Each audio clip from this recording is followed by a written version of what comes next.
I have a question. In one day, how much can you really get out of a job swap? Or is it just going to be like a one-day party?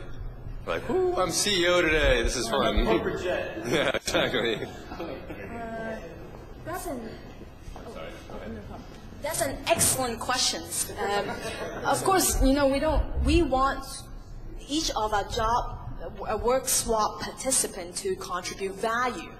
And that's how, you know, the idea when you go to Match.com and, you know, we started this whole thing because, you know, some of us have gone on some date through Match.com, but for some reason this person is still available for dating for another 3 months. It doesn't make sense. I just gone on a date with this guy, right? So the idea is that after you've gone on this particular work, let's say you go work for Oracle for a day, Oracle will actually rate you for your performance for that day. So there is a consequence for your performance for the job work swap. I just mean you personally, like how much are you going to get out of not actually being in the role, just being there for a day, like visiting? Money-wise? No, you're trying to get a feeling for if you want to change careers, right? Yeah. So how much can you get out of one day visiting and another job when you don't really have a feeling for what it's really like to work in that industry day to day? It's absolutely a valid question, and it's basically you're kind of saying, you know, do I want to actually, you know, start? How do I say this? Well, you probably won't actually. You're absolutely correct. You won't get the whole experience for being a lawyer, for just being a lawyer a day. But I think, you know, the benefit of it is that you don't necessarily have to get married to this person without dating this person. And I think a lot of times what happened to a job is that you have no idea what is going to happen. This workswap.com basically give you an opportunity to do a test drive. It won't guarantee anything, and you won't get the full experience of it. But at least we give you one day and give you these opportunities. Can I ask a question? Yeah. I mean, you mentioned a very interesting swap right there, janitor CEO. You know, I don't know which company will actually let its janitor be the CEO, even if it's for one day. I mean, you know, there's an important deal, and suddenly, you know, the CEO is out of town. He's like mopping the floor on the first floor, and the guy is like, you know, negotiating a big deal. So, I mean, how do you?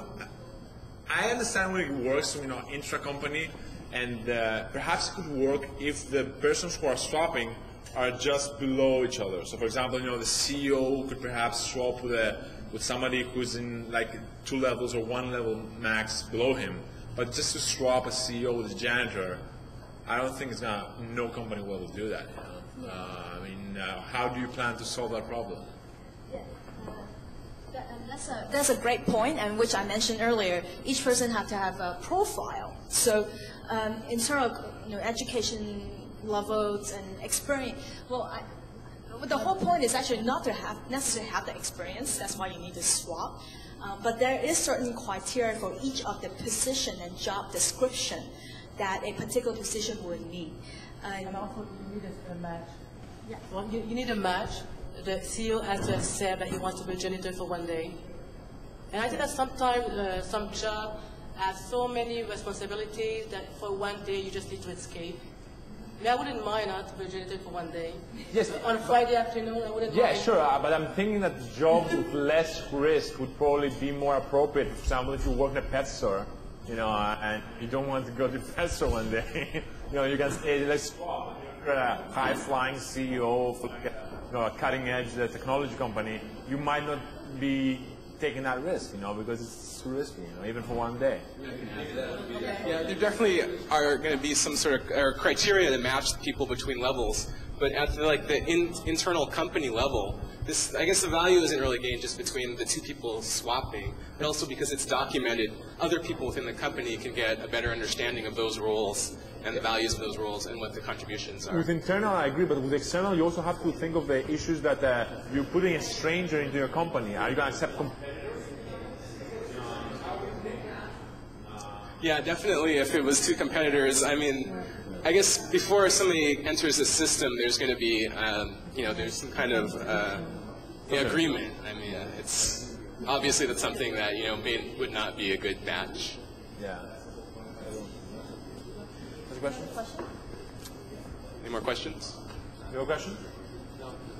No? No. That's usually I don't see this as being that different than some of the consultants, you know, because basically you're putting out a shingle saying, well, you'll be a day consultant, and you would have to have that type and level of trust in the company. But I see that we're all going to be employees like this pretty soon. Definitely, it's not a solution that you have come up with in 15 minutes, but this is one of the pain points that everybody feels, and there has to be some way of addressing it. So, time is over, man. We have a monkey brother.